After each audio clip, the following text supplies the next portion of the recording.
Recording in progress.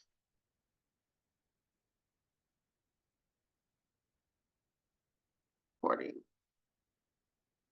So being active in that piece is instrumental.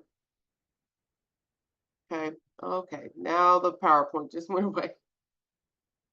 And that's just PG. My apologies, guys. Okay.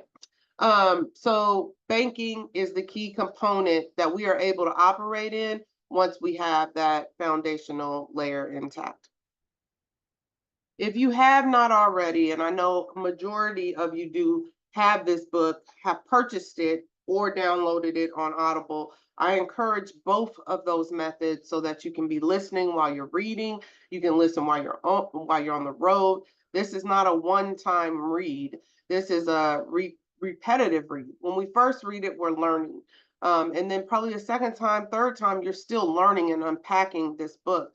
We have to remember that becoming your own banker, the infinite banking concept, this is the text for a 10-hour course.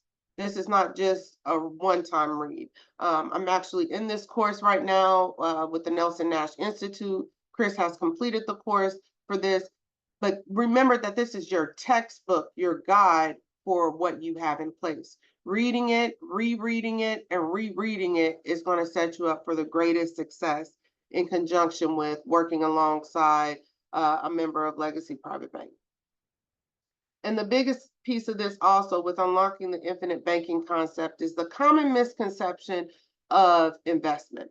And right here on page 3, in the very beginning of this book, and for those of you who have this book, you should have read this. I'm going to read that second portion, which is highlighted, that says, this book is not about investments of any kind. It is about how one finances the things of life, which can certainly include investments. It is not about rates of return. Oftentimes, not only Chris and I, but our other agents who are on the call as well, will look at this as an investment strategy. We will never advise you to use this as an investment strategy because it's not. This is a more efficient way to use your dollar. Again, if we go back and think about the pyramid, this is your saving strategy. This is not your investment strategy. So this piece comes into play way before you're ready for investments, if you learn it soon enough, obviously. Becoming your own banker, the infinite banking concept, again, is a text for a 10-hour course of instruction about the power of dividend-paying whole life insurance. So again, just a reminder, this is a textbook. So it should be treated as such. Highlight it, take notes in it, write down questions, reach out to me, to Chris. If you're working with Alice or if you're working with Chip, reach out to one of us for any questions that come up along the way. And again, it's not about investments, guys. This is not about rate of returns, but how you finance the things in life. So that's the problem when we talk about finance and things when it comes to becoming your own banker. You're either you finance everything in life. And a lot of you are already aware of this. And when you heard it for the first time, it made sense. And for some of you, it did not register. I was one of those people it didn't register. So either you're borrowing money and paying interest on it, or you use your own money, pay for something, and give up interest that you could have earned. The problem is that all these items are financed by other banking organizations, as you all know. This was a big piece for those of you who were at the client appreciation. When we went through these numbers, there was a lot of shock in the room, as it was for Chris and I when we first found this information and was introduced to this data. So don't be too alarmed. And at this time, if you were at the client appreciation, please do not unmute and give away the nuggets. But if you were not there, if you would like to unmute and kind of figure out what these numbers would be, I would love to hear. So we're going to look at income levels. And so we're looking at how are you to be in the top 50, 25, 10, 5, 1% of the US household income. So if you guys had to guess what income level would be at that top 50%, feel free to just unmute and tell us your number. What do you think that is, the top 50%?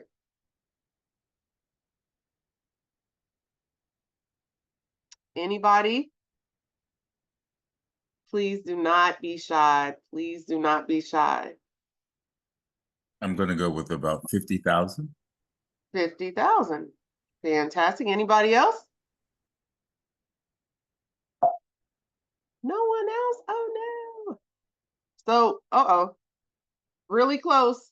41,740. So to be in the top 50%, if your household is bringing in $41,740, you're about average.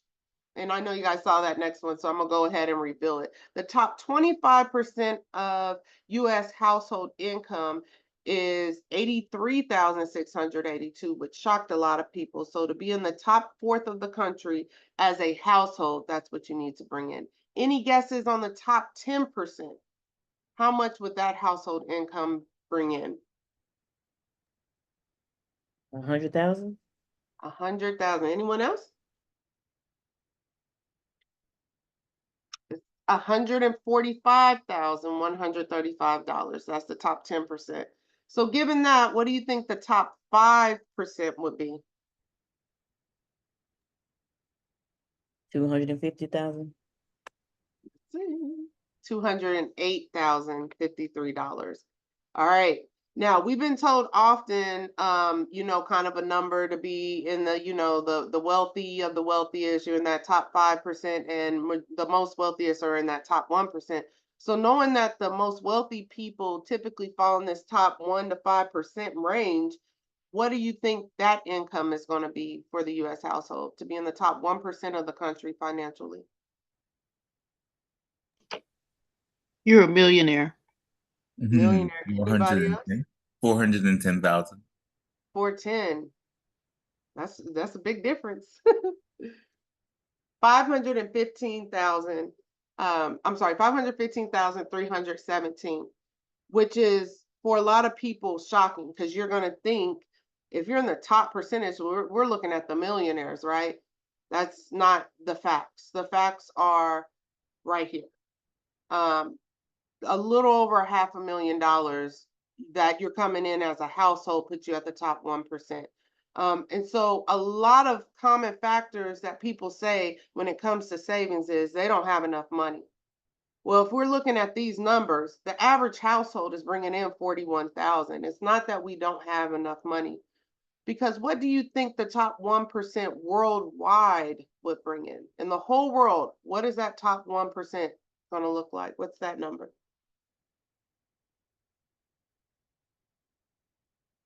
Any shots out there? Anybody want to take a guess, a stab at it? How much would the top 1% in the world be bringing in? Probably about $100,000. 100,000? Okay. Anyone else? The top 1% only brings in 34,000 a year. Okay. That is not much money, as we know. So when we're talking about we don't bring in enough money or there's not enough to save, that's not the issue. What's really the issue is right here. Who knows what the common savings percentage is when you're bringing in money? What percentage of your monies are common to be saved? Who knows that number?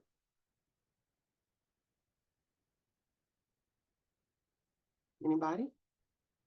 So when we're looking at this, the personal savings rate in January of 2023 was under 5%. It was at 4.7%. That's the average of what was being saved, is only 4.7% of your income.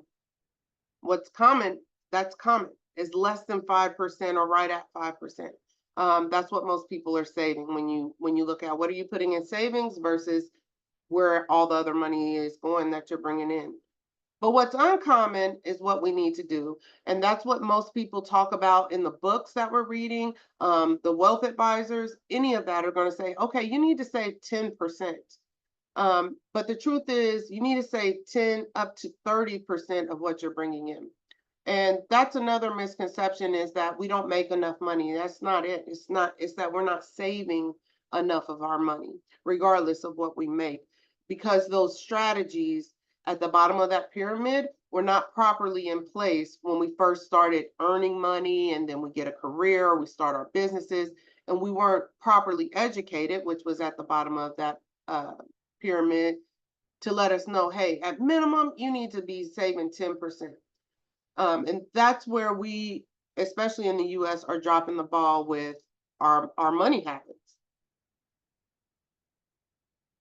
So this chart here, if cash is king, who has it? So what we are looking at right here is how many days would it take for us to pretty much bottom out? If we went through another COVID or the 08 or anything like that, what would happen? How long will we have enough liquidity before we're wiped out? Especially for the small business owners. How long would it take a small business owner to wipe out? So everyone on here is from different parts of the country. So if you could just unmute and kind of tell me, and these are days, these aren't weeks, these aren't months. How many days do you have with, if you see your city on here, go ahead, tell me the city, but if whatever's closest to that city, if you don't see it. Because for me, I'm right outside of Kansas City, it's not on there. So if you don't mind, just unmute and tell me how many days would that small business owner in your area have before their cash is gone?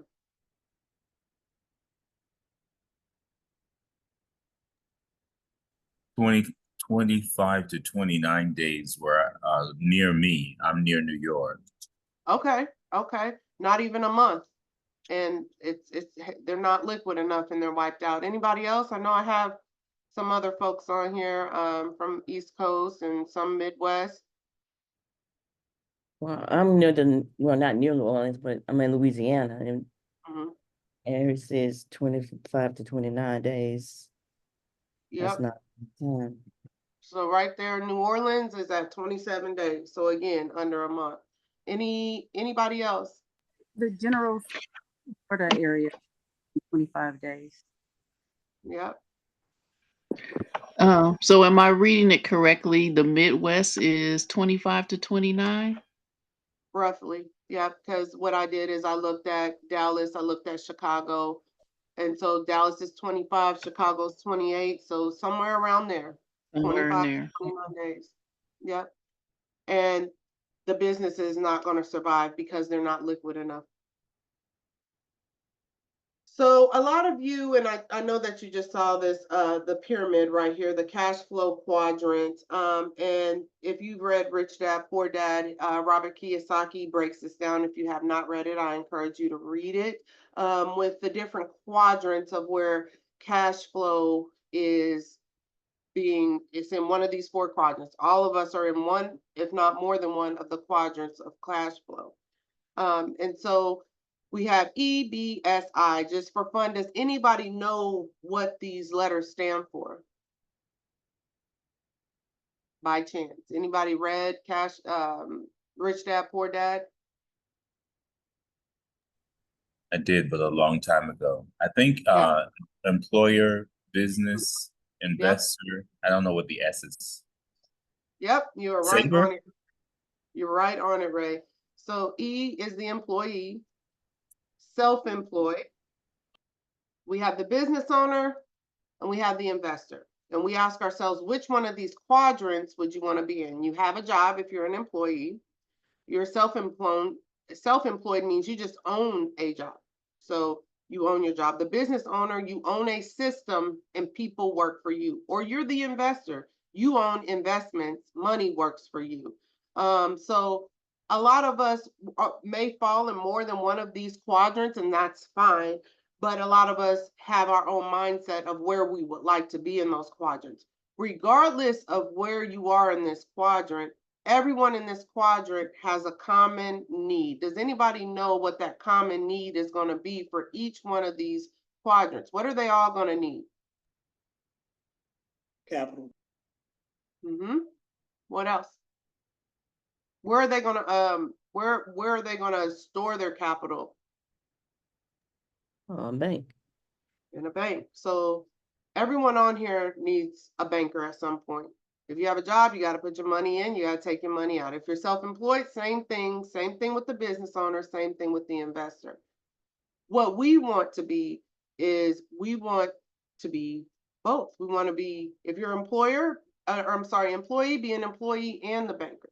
The self-employed and the banker, the business owner and the banker, the investor and a banker. We want to do these in sync because remember, whoever has cash is king. So being as liquid as possible is going to be most beneficial for you to get ahead, no matter what quadrant you may be in. The most important part is that you also are learning to be a banker alongside with that. And you can flow through any one of these quadrants. And when you flow through these, no matter what, you still need to have your banking in place with those. All right, so most of you on this call also know how banks make money. And I'm gonna kind of let you guys unmute on this, especially our current clients, because this is the key point. If you don't know how banks make money, then you will not be able to fully operate to your full potential in your own banking system. So can someone kind of share with me that first step with a bank? What happens first when you have a bank? What has to happen first? And there is no wrong answer. This is a coaching session. So please unmute and let's learn and let's rock and roll with this. How do banks make money? What's the first step of that?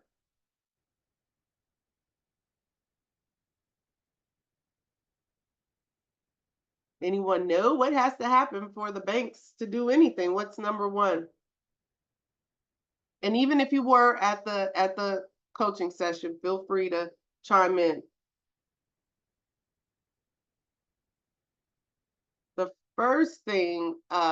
The very first thing that has to happen is that money has to go in the bank, right? We got to put some money in the bank. We can't do anything else until we deposit money into the bank. Same thing with your banking system. You got to put money in. That's how you're going to maximize it. That's how you're going to grow it. You have to put a deposit. So when the banks receive their deposit, they loan that money back out at sometimes a 4% interest rate if you're lucky and you were in good times. All right. And then they loan that same money out to somebody else at a 5% interest rate, for a mortgage loan. When they write a contract, they do it again with a car. They're going to loan that money out with another contract. They're going to loan it out again. Someone needs a home improvement, home repairs, or they're rehabbing a home. They loan that money back out at a 6%, writing a contract for that money to come right back in. And then debt relief. People are doing debt relief programs where they still are charging an interest rate on the money that you're already paying interest on to help you get out of debt. Again, a contract's put in place on the returns and the repayment, all that money comes back to the bank. So the bank made 24% on the money that you deposited. Everybody agree with that? Or anybody have any other opinions on how much the bank really made?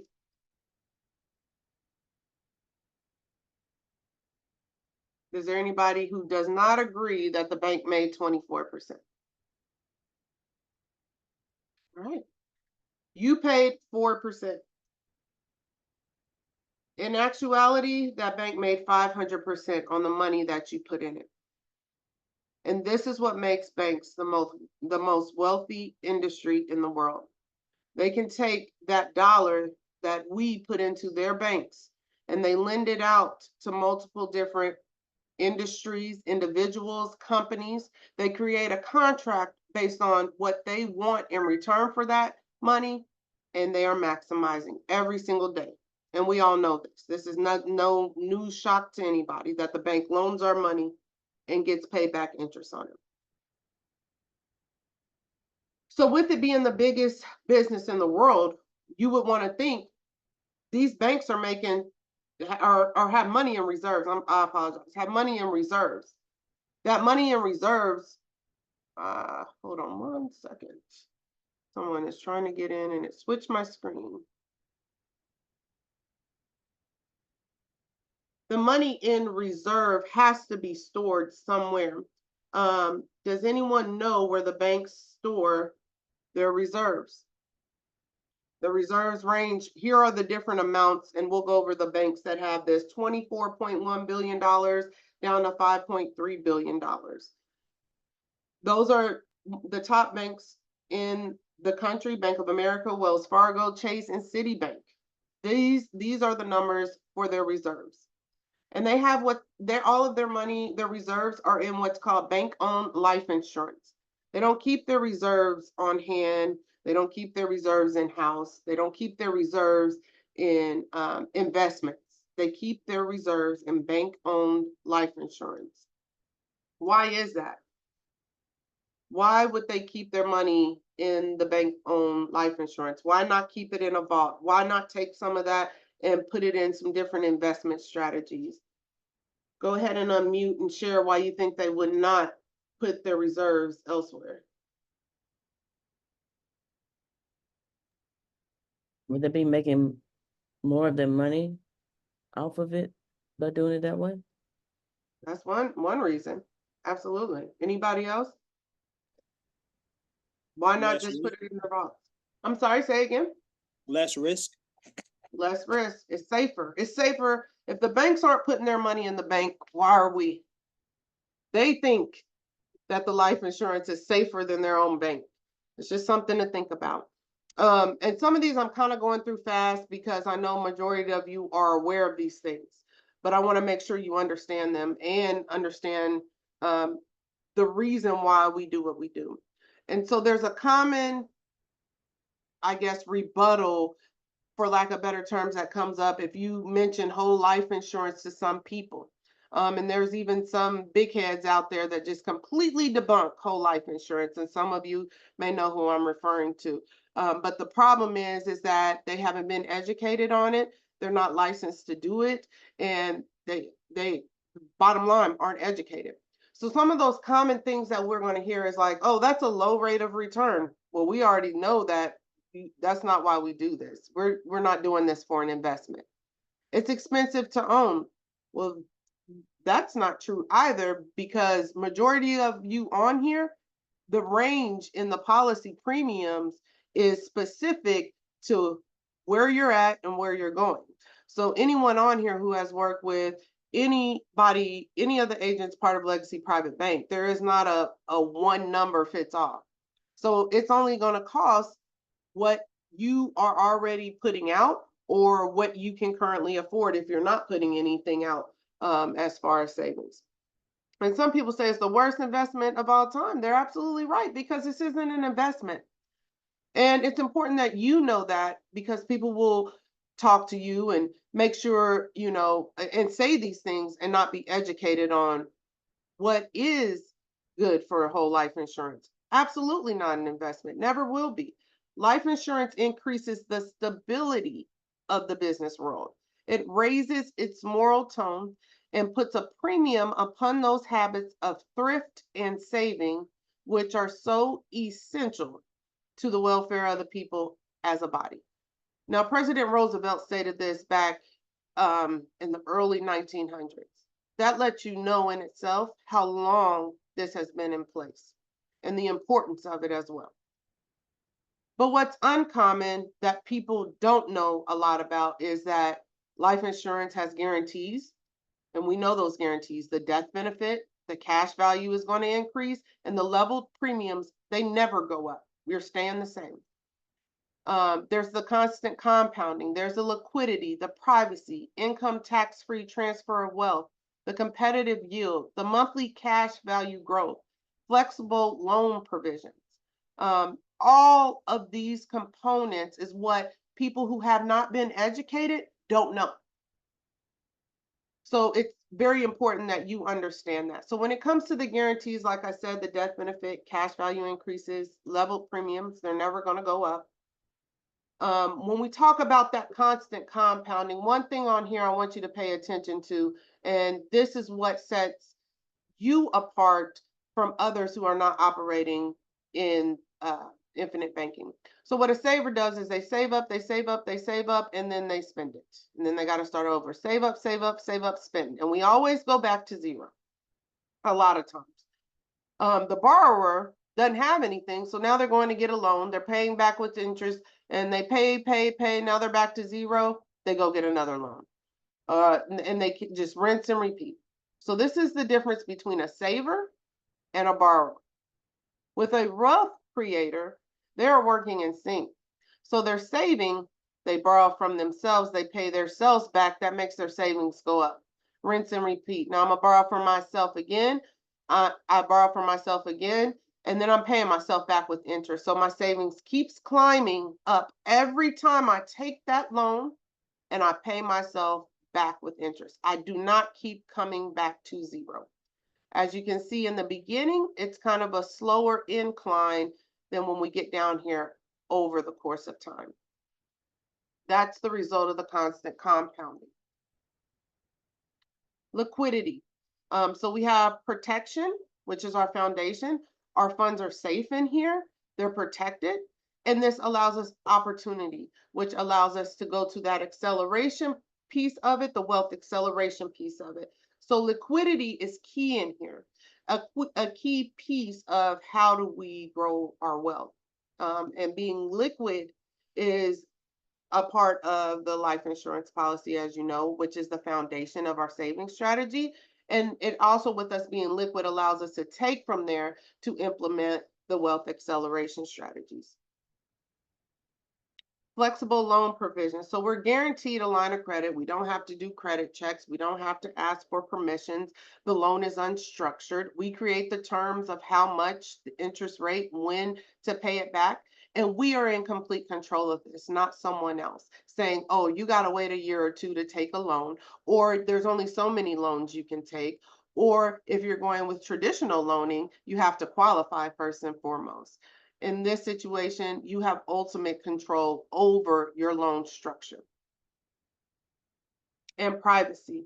This is a private entity. The only people who know what your loan amount is, what your cash value is, what your death benefit is you, unless you choose to share that with other individuals. So in the bank, the bankers know, everybody knows what's in your account, what's not. Those individuals with larger amounts of income, and even some of you on this call, all of a sudden you'll get calls from the wealth advisors because now they see that you have a substantial amount of money in your bank and they start hawking you. You don't have that issue here. You can be more private and move in a more private and strategic way when you have this in place. The monthly cash value growth. This is the biggest piece of, one of the biggest perks of operating with the whole life insurance, your guaranteed cash value growth. There's no possibly if the market does this, or you might do this in like 20 or 30 years, or we got to wait for this to reverse. And there's improvement to your income statement. So over time, it's constantly growing. It's increasing how much of that cash value you have. You're not staying at one number year after year as far as how much is my cash value increasing. Income tax-free transfer of wealth.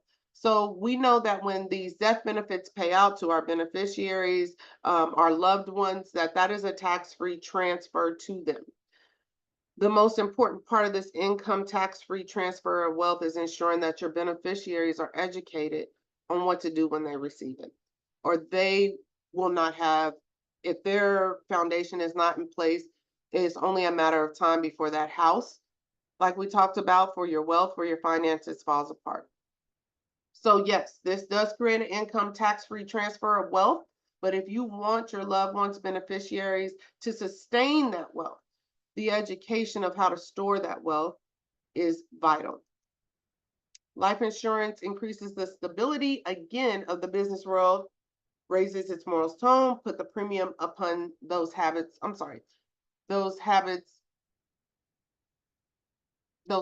thrift and saving, which are so essential to the welfare of people as a body. There's the competitive yield. It's consistent, it's predictable net growth for your whole life. There's no guessing game. It's black and white. It's right there for you so that you know what you're going to get when you retire. So you know what's going to be available for your child when they go to college. So you know what's going to be available in 3 to 4 or 5 years because you've started a new business and you need to make sure that you're liquid so that you can acquire the things that are needed to maintain your business. Right here, what we have is a copy of someone's annual statement, one of our clients that we have. And we just kind of want to go through this. Some of you will receive something like this once a year. And this was one of Chris's clients. And so their total billed premium is $8,000 annual. They got this at 26 years old back in 2015. And down here at the bottom, you're going to see their policy information for their policy as of January 12th, 2024. Okay. So they've been doing this for a while, almost 10 years. And this is the piece that people have to understand, that this is not a sprint. It is a paced out marathon. Okay. That it's going to take time for our cash value to accumulate. You have to be disciplined. You have to remember your goals and you have to commit. So his whole life now, his coverage is $366,666. His PUA, which is the paid up additions rider, is $291,579.72. And then the paid up additions insurance, $12,738.02. His death benefit is now at $670,983.74. So every year for the last almost 10 years, so next year it'll be 10, or in 2 years, it'll be 10 years. Yeah. So he's at 8 years. He's been contributing $8,000 a year. Some of you who are our current clients, feel free to unmute. Even those who are not, who can tell me which one of these numbers is his cash value?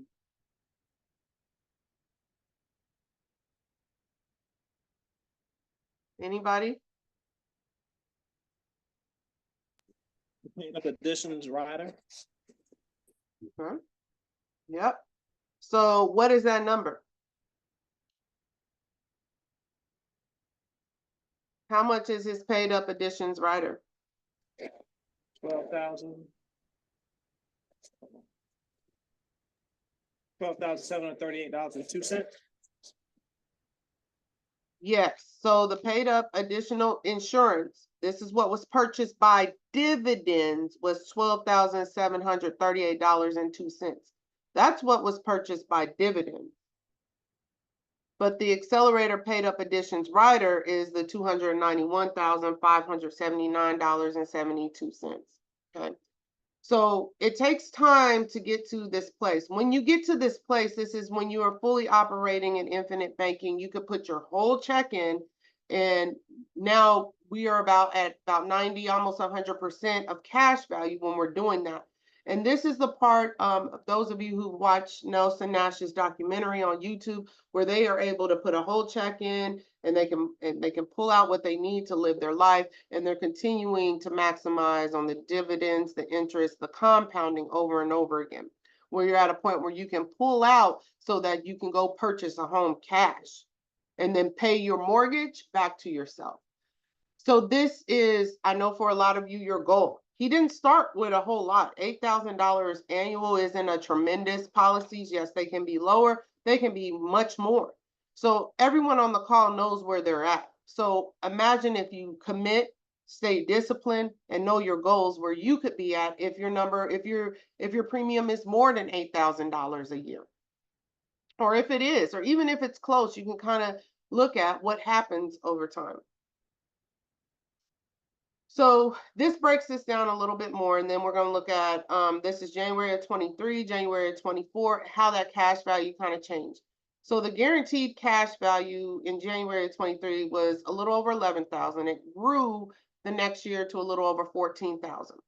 He had an increase in cash value of a little bit more than $3,000.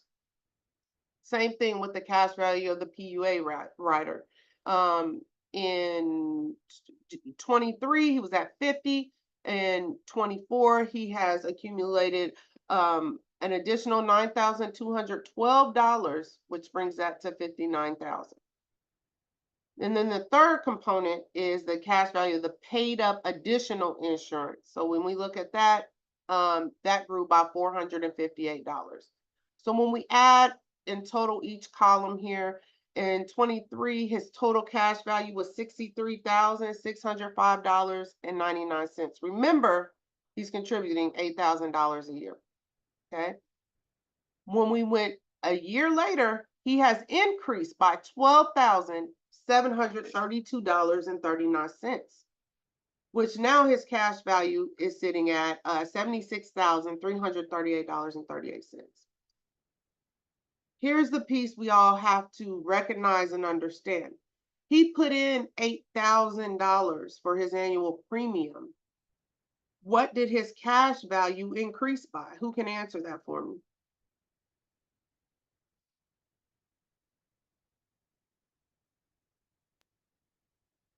Feel free to 12,700. Yes. So there are times when people say, oh, at year 8, can we stop contributing, or depending on the structure of the policy? Why would you do that? He put in $8,000, but his cash value increased to over $12,000, not far from $13,000. This is the power of uninterrupted compounding. This is the power of discipline and being committed, is that your numbers will do this over the course of time. So next year, when we look back at this in January of 2025, the change in value will be more because every year it continues to rise.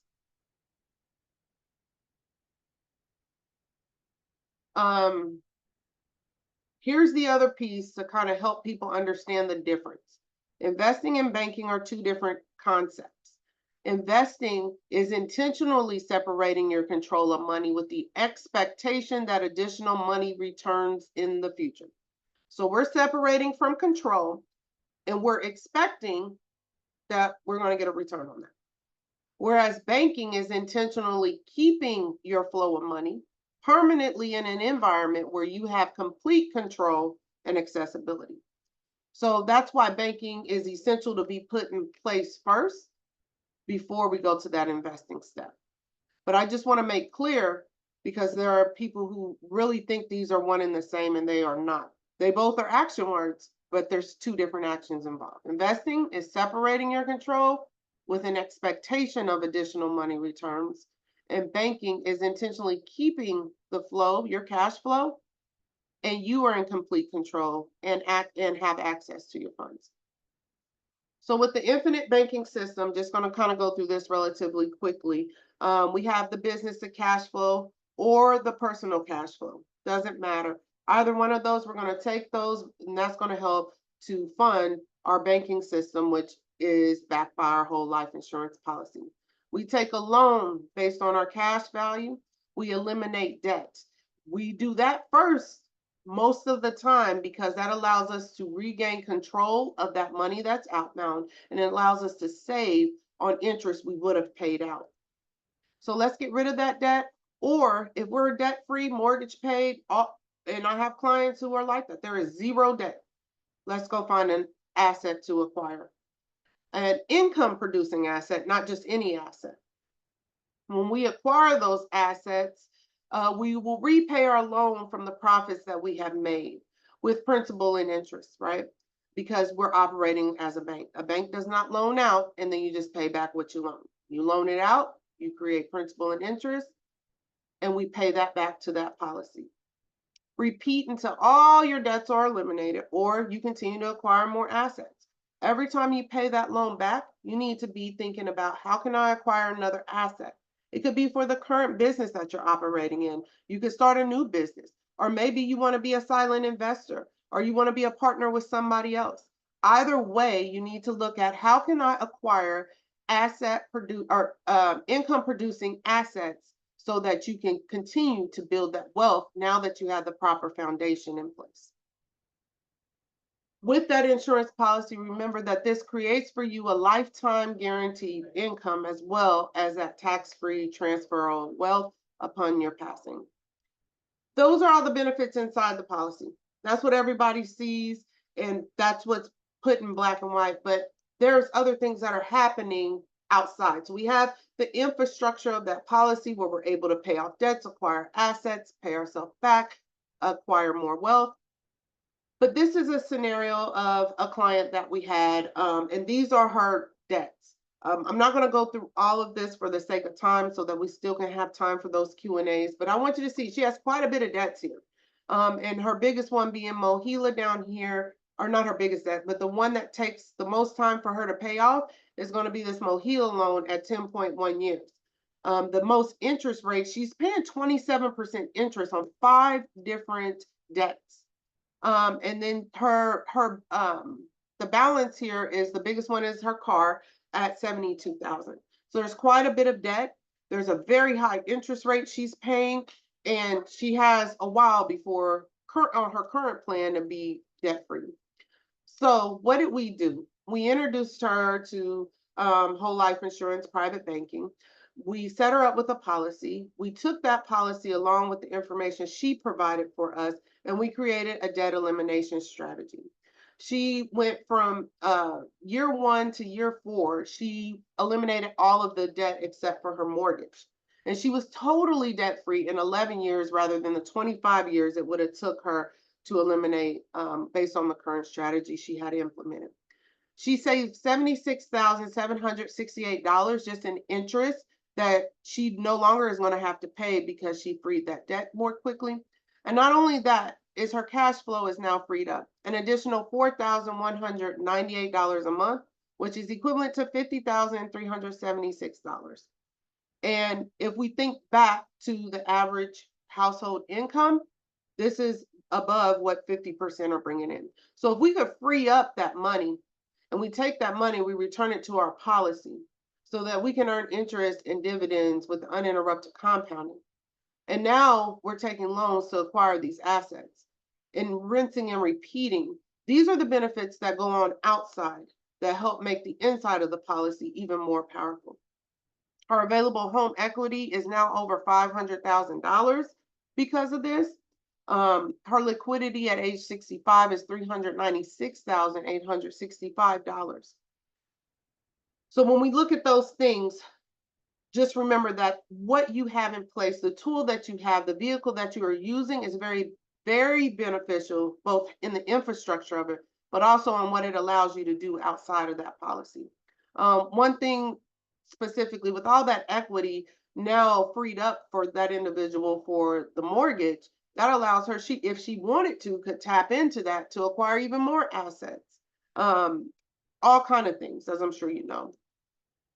So we're very particular on who we choose to work with to create the infinite banking concept, and insurance carriers have to have specific qualifications. They have to be mutually owned. They need to be a multi-billion-dollar company, which means that shows us they know how to manage money and move it correctly.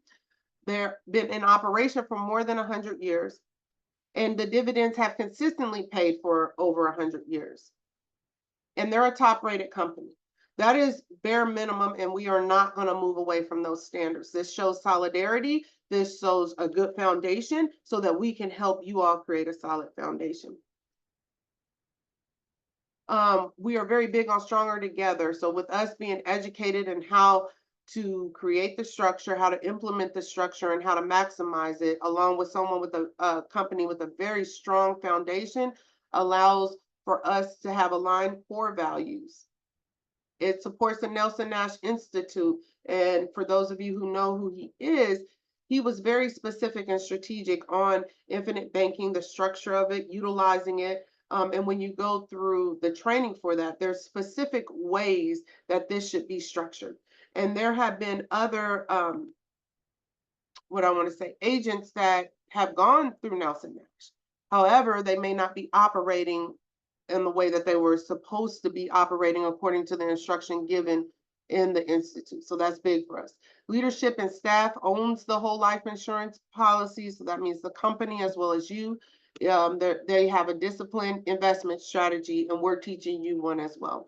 There's quality criteria, strong guaranteed products. The PUA, paid up additions premium, is flexible. So that piece that goes in for the cash value, that is flexible. And the monthly cash value reporting. So everyone may be in a different stage. I know everyone on this call is not in the same stage of IBC. We have 4 stages. We have the saver, we have the wealth builder, the banking business, and then we have, when you have reached the top of the pyramid, infinite banking. And it's okay to be in any of these stages. And some people may be in a crossover of one versus another. With the saver, they rarely use the policy and there's no intentional strategy. That's okay because they may have just got it and they're trying to learn that. They're kind of stagnant with their money. They're diversifying their options, and they're in emergency fund stage, and that's okay. This is where everyone kind of may start. Is they're just saving. Eventually, we want you to pivot over to the wealth builder, and that's where we come into play to help you get to this stage, either by debt elimination to free up some of that cash flow so that we can have the opportunity to get more income producing assets, or let's go ahead and start acquiring those. So with the wealth builder stage, they're more in control. They're more intentional. They're redirecting their cash flow. They use their policies for personal reasons, financing, different things in life, remodels, cars, education, investments, eliminating the debt. The next area is the banking business. So now we're in the business of banking. We're all the way to the top of that pyramid. We're implementing, our foundation is fully intact. We have now implemented some wealth acquiring strategies. So we have redirected all free cash flow. We're frequent policy use. We finance every investment. We finance every large purchase. We're happy to pay the premium because now we're seeing how that works, how it benefits us, and there's intentional growth. We're doing things on purpose with our banking system. And at the top of the pyramid, in full control now, is the infinite banking. So that means that every penny that comes in, you're now at a position where every penny that comes into your household is going to go to your banking system. We redirect all the money spent. There's influence and significance. There are strategic loan balances, like we have a loan on purpose. We know that our premiums are now equivalent to another income stream for us. This is a very intentional strategy, and some individuals are here or they're very close to being here. It does take some time to get here unless you start with a very large sum of in regards to your premium. This should be the end goal for everyone on the call. And this will occur at different stages and with different timelines based on people's goals and where they're at, and that is okay. This portion of the presentation is where we invite people to get on a call with us to become their own banker. And we just share what we do for everybody, which is training. We give you direction. We're going to be supporting you. Success, that's our goal, is for every client on here to be successful within their banking system and understand the operations both internally and externally. And goal achievement. So we focus on helping you pursue and accomplish those goals. And some people don't have any. So in those instances, we help them set their goals, come up with a plan of action, and then to accomplish those. Most of you on here, if not all of you, have our contact information. If not, here it is. That is our 1-800 number. A lot of our current clients have our personal numbers, which is fine. Our email to reach me and or Chris, and our website. So this is what we are really pushing in the forefront now, and really trying to help people understand is that infinite banking is not an investment, that it is a key component of your financial foundation prior to trying to accumulate wealth, and the proper operation within it, and what that policy can do for you both internally and externally. Those are the most important pieces that we want every client to take away. I have done a ton of talking. And so now, if you would like, you may unmute your mics, and please, let's have open dialogue, conversation, ask questions, so that we can learn and grow. Because for some of you, you have not seen this presentation, and for some of you, you have. And maybe something you saw here may have brought up a new question or a thinking point. So at this time, I open the floor to each and every one of you. to talk, ask questions, fire off.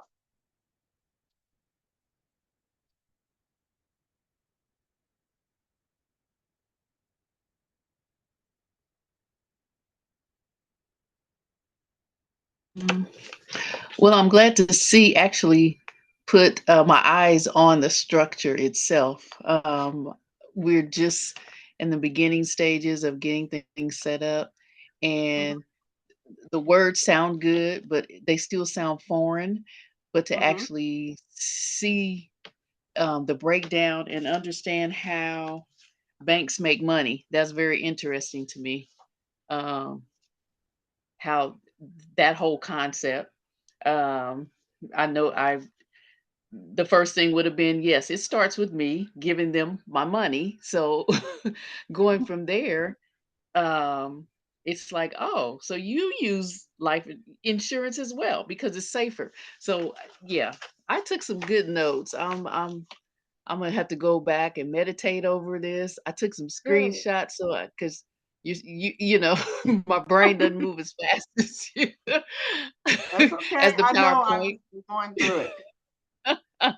But yes, no, it's good information, and well, we'll be having quite a few conversations as Yes, we I do move know. into this And process. I But appreciate it. I'm excited about it and learning what to do. When you have monies to work with, y- you want to be a good steward over them, first of all, but knowing how to do that and do it Yeah, where it's working for you and not working for someone else. So I appreciate the information. absolutely. I'm glad. I know that we will be chatting. I look forward to it. Anyone else? I like your new presentation. Oh, thank you so much, Ray. We appreciate it. Yeah, Sharita was making the point, the structure, showing the pyramid for building wealth with its Mhm. foundation, is a nice key component to help us or individually break down so as to see what components we are either doing well at or Mhm. what we need to be working on. So I do appreciate the new presentation. A question: Sure. is it available to us in some We the form? PowerPoint or the Zoom? Um, I want either one, whichever one will give us the overall presentation. Absolutely. So I started recording a little late. I do apologize. So the recording will be downloaded and it will upload to the website. And Chris would have to talk you through because you have to register on the website if you haven't already. Then you will have access to our videos that we record, especially on the client coaching sessions, because those are private for our current clients only. But you will have access to that. Awesome, good. And we will be recording that video with both Mhm. of us, so you'll have a good recording of it. I'm home Yeah. now. Thank you. Chris, do you want to share with them, because I know we have some new clients on the call as well, with how to register for to access the videos?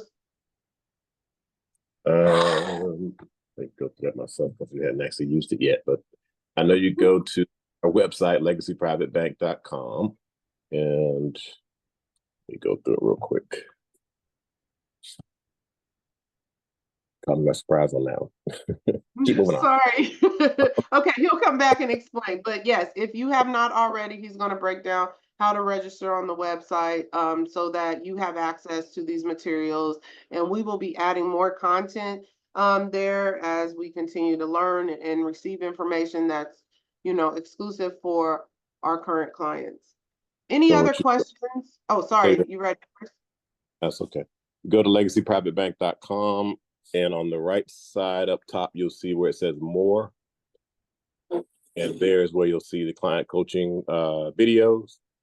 When you click on that, it's going to ask you to log in or create an account at that point. Or sign up as a with your email or Google or Facebook at that point. Once you do that, you'll have access to those videos. That's it.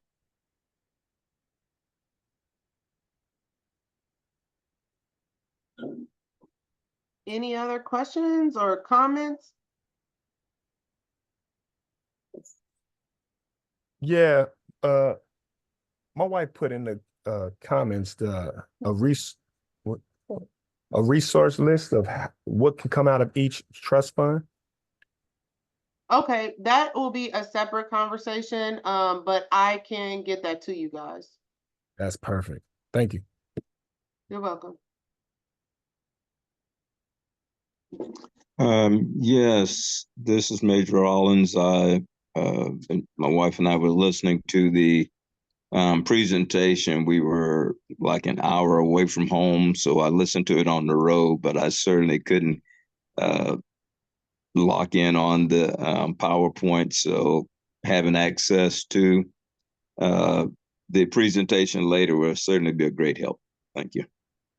Absolutely. Just make sure to register at legacyprivatebank.com. And if you need assistance with that, you can reach out to myself, Chip, or Chris with getting you registered. And then you'll have a login where you can see not only this one, but the one we did last quarter as well. Great. Thank you very much. You're welcome. Anyone else?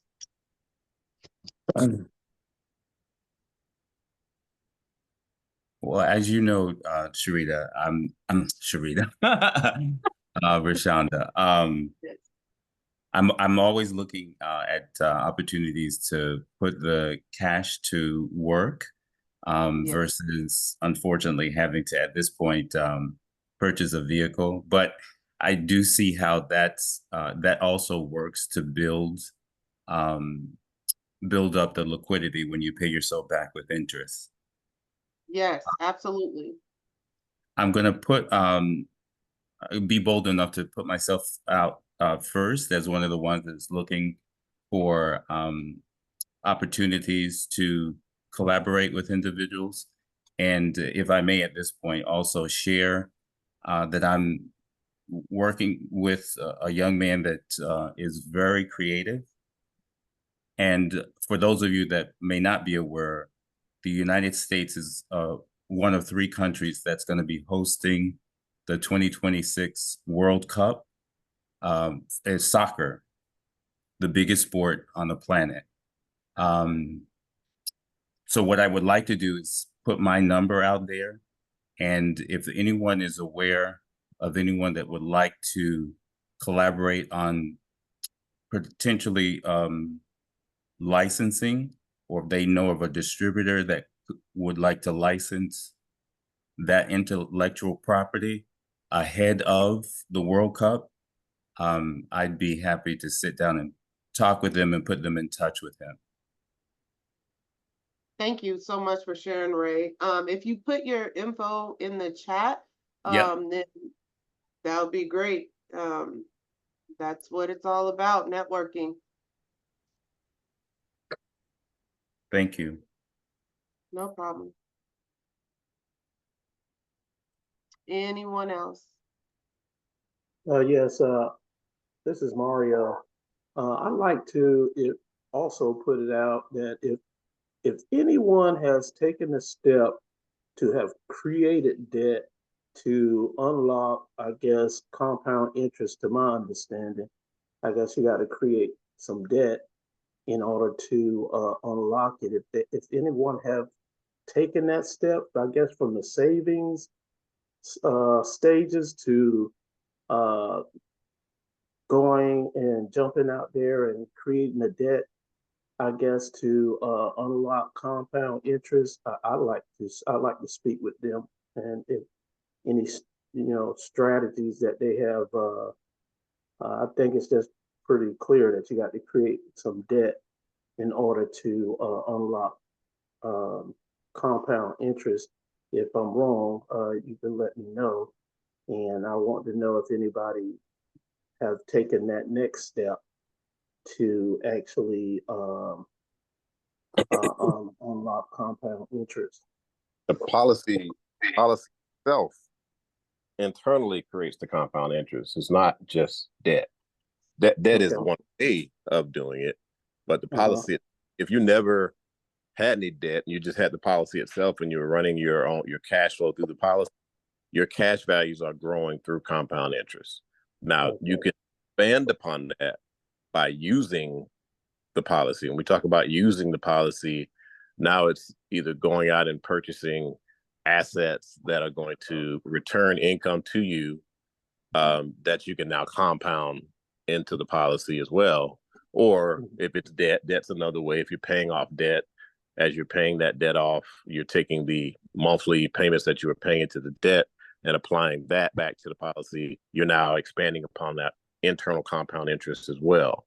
But the main key of that is understanding that none of that, the parts of the additional compounding over and above what the policy is going to do outside of a loan that you take in the policy, you have to remember that infinite banking is not a one policy thing, because you're limited by each policy that you have. So as you are using the policy, what you have to remember, I talked about this in the last quarterly meeting, is that you have to, as a banker, you have to set up for yourself and understand that if you're creating a lending process for yourself, then you've got to create some sort of a table that you're paying back to. So what I mean by that is, if you give a car example, you borrow from the policy to go buy a car, and now you want to pay off this car with the policy. You're borrowing from the policy, purchase the car, you have the car, now you want to pay this back to yourself. Well, you now need to fill out some sort of an amortization to make that happen, just like a bank would do. A bank's going to give you some amortization table to say, okay, you're going to pay this loan back within over a 5-year period at whatever interest rate you're going to deem, and this is going to be the monthly payment. So this is where the banking part comes into play, and you understanding being the banker. And this gets beyond step 2. It's getting into like step 3 here. We talk about those stages of infinite banking. Is now it's okay, I've got my amortization table that is saying I have say it's a $500 a month payment. Well, if you borrowed at 5% interest rate from the policy, and you say I'm going to charge myself back 10%, that means that you're going to pay that loan off in the policy quicker than your amortization table is showing it being paid off. But you, as the banker, remember, you don't want to steal the peas. So what you have to do at this point is set up a side account. This account is one that is for you as the banker to be able to keep track of what you have out in loans that need to be paid back to you.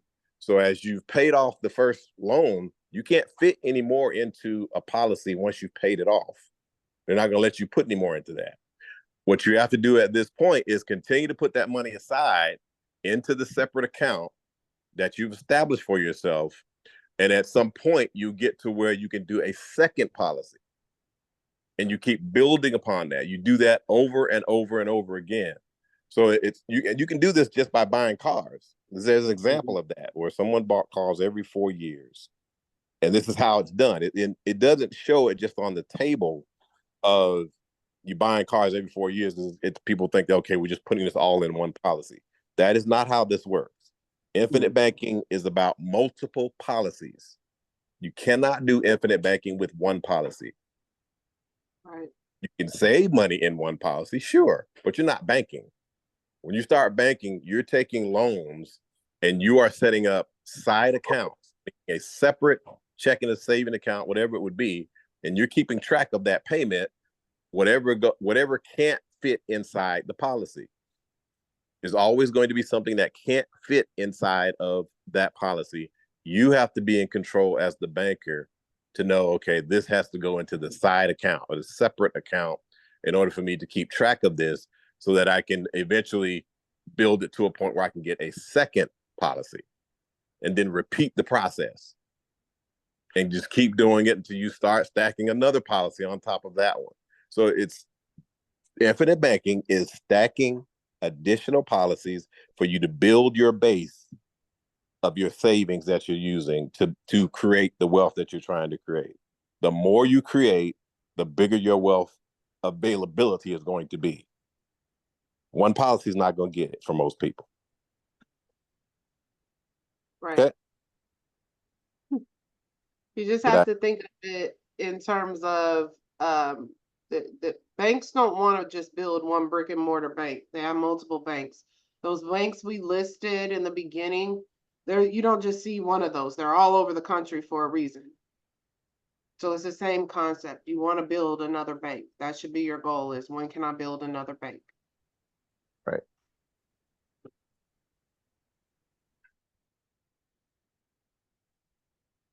Anyone else? Any questions, comments? Anybody have anything they want to share with the rest of the community? Maybe an opportunity, just like Ray shared his, we're more than welcome.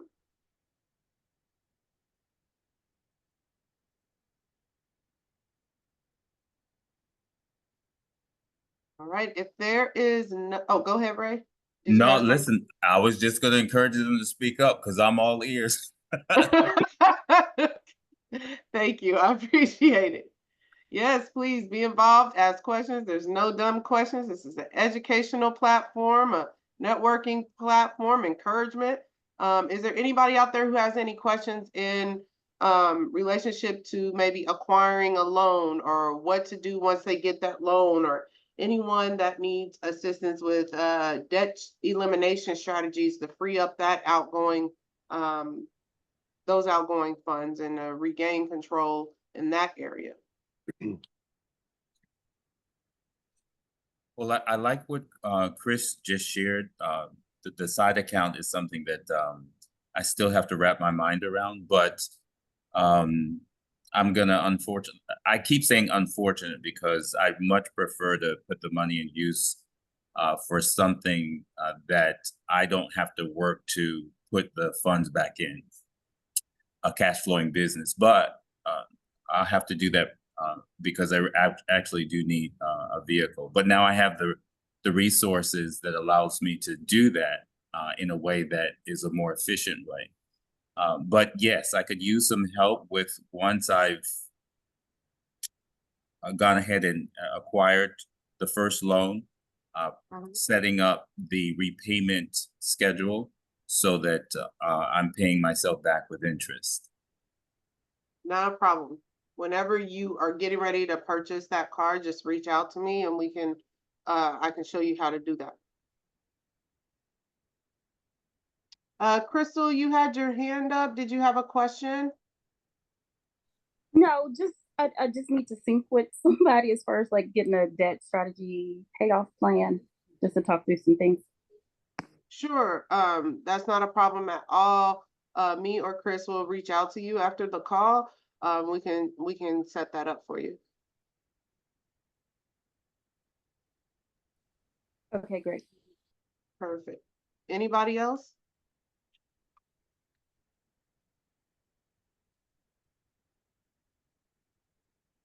All right, if there are no further questions, just kind of putting things out there as we're going through the second half of the year.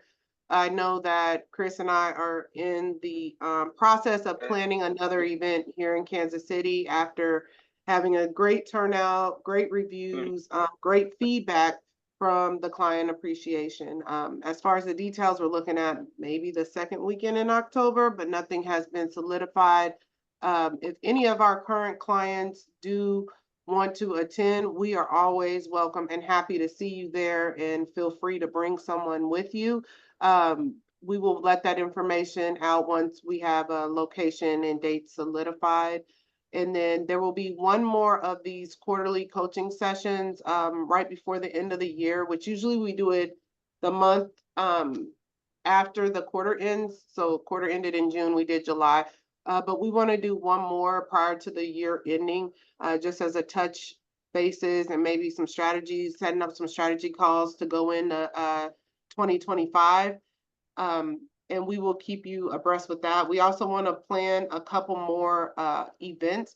So if any of you have a group of people that you think would be a perfect fit for this, most of the time those are people that are business owners or are in the process of acquiring assets, and real estate agents are very helpful. Real estate investors greatly benefit from this. Chris and I are going to be in conversations with some real estate agencies here in the near future about teaching those agents how this strategy works with paying off mortgages relatively quickly, allowing their clients to come back around and acquire an additional property or a rental property.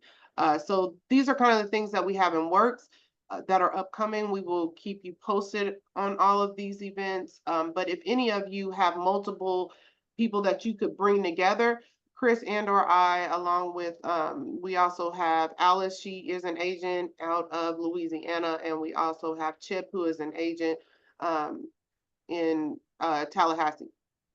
So we have multiple agents, so just let us know, and we are more than welcome to either do a webinar, or if there's a larger amount of people willing to fly out and put on a full seminar for you all.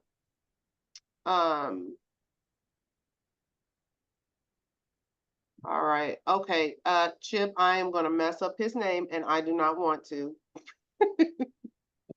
Where are you at, Chip? I'm here. His name is Saria. Thank you, Clyde. Saria.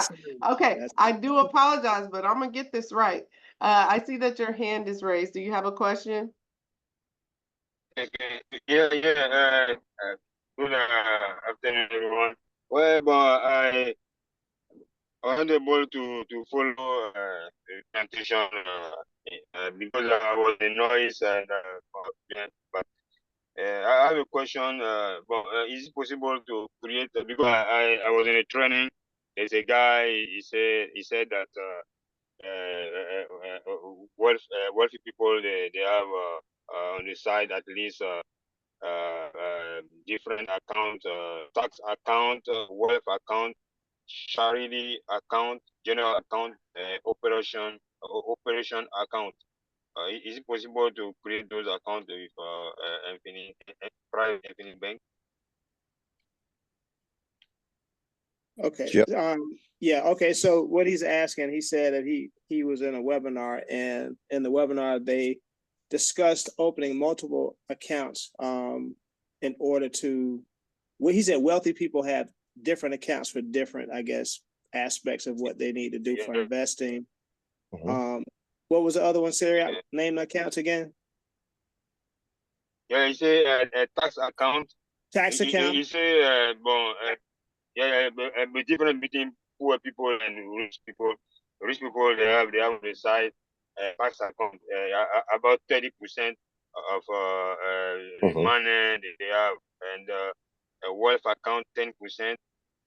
Charity account is Okay, well, he said wealth 10%. account. Okay, hold on, Sarah. Wealth account, tax account, and charity accounts. Okay, And so And general account and general 20%. account. got you. So Operation that account 30%.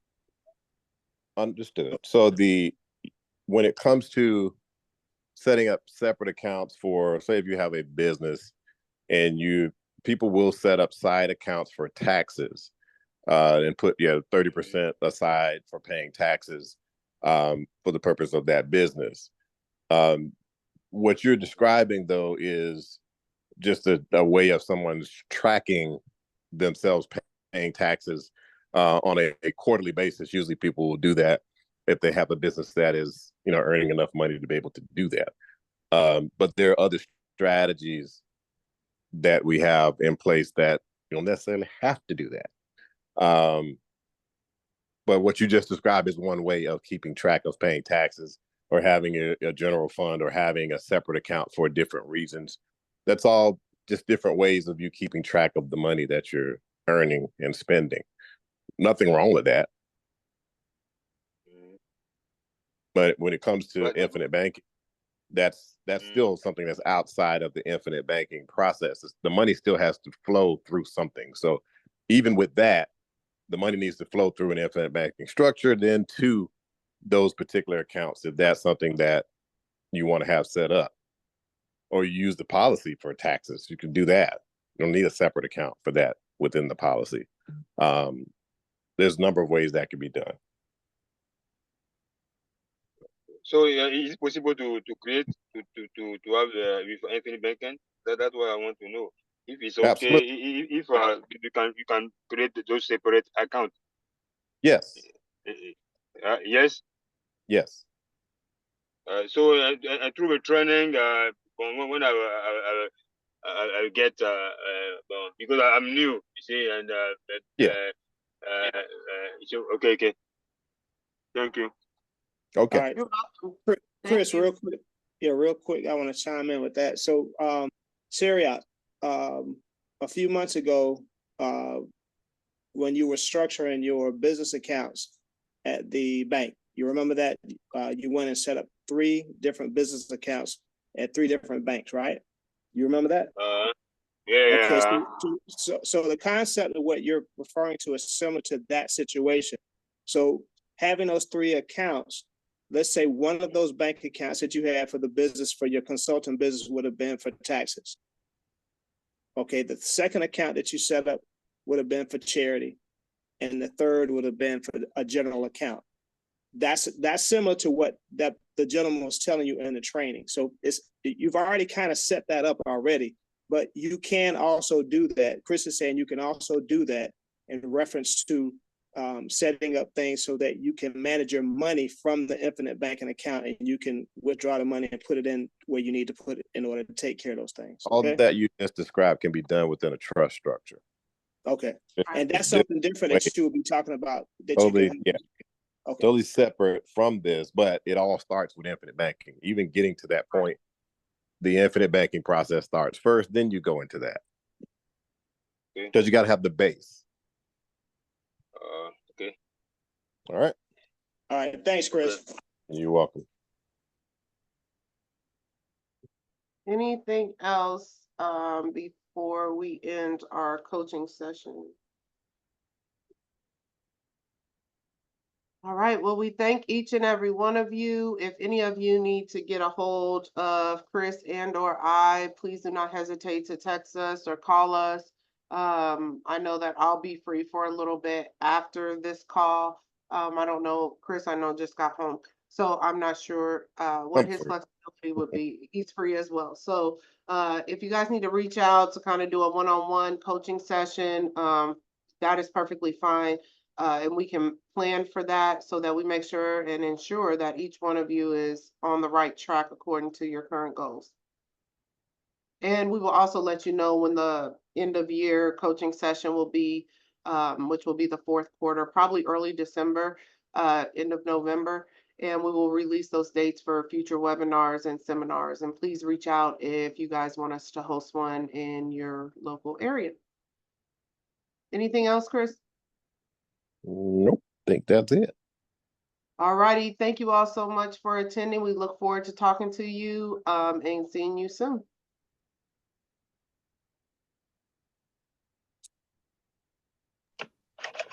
Thank you. Welcome. Thanks, Rashonda. Thanks, Chris. Hey, No problem. you too.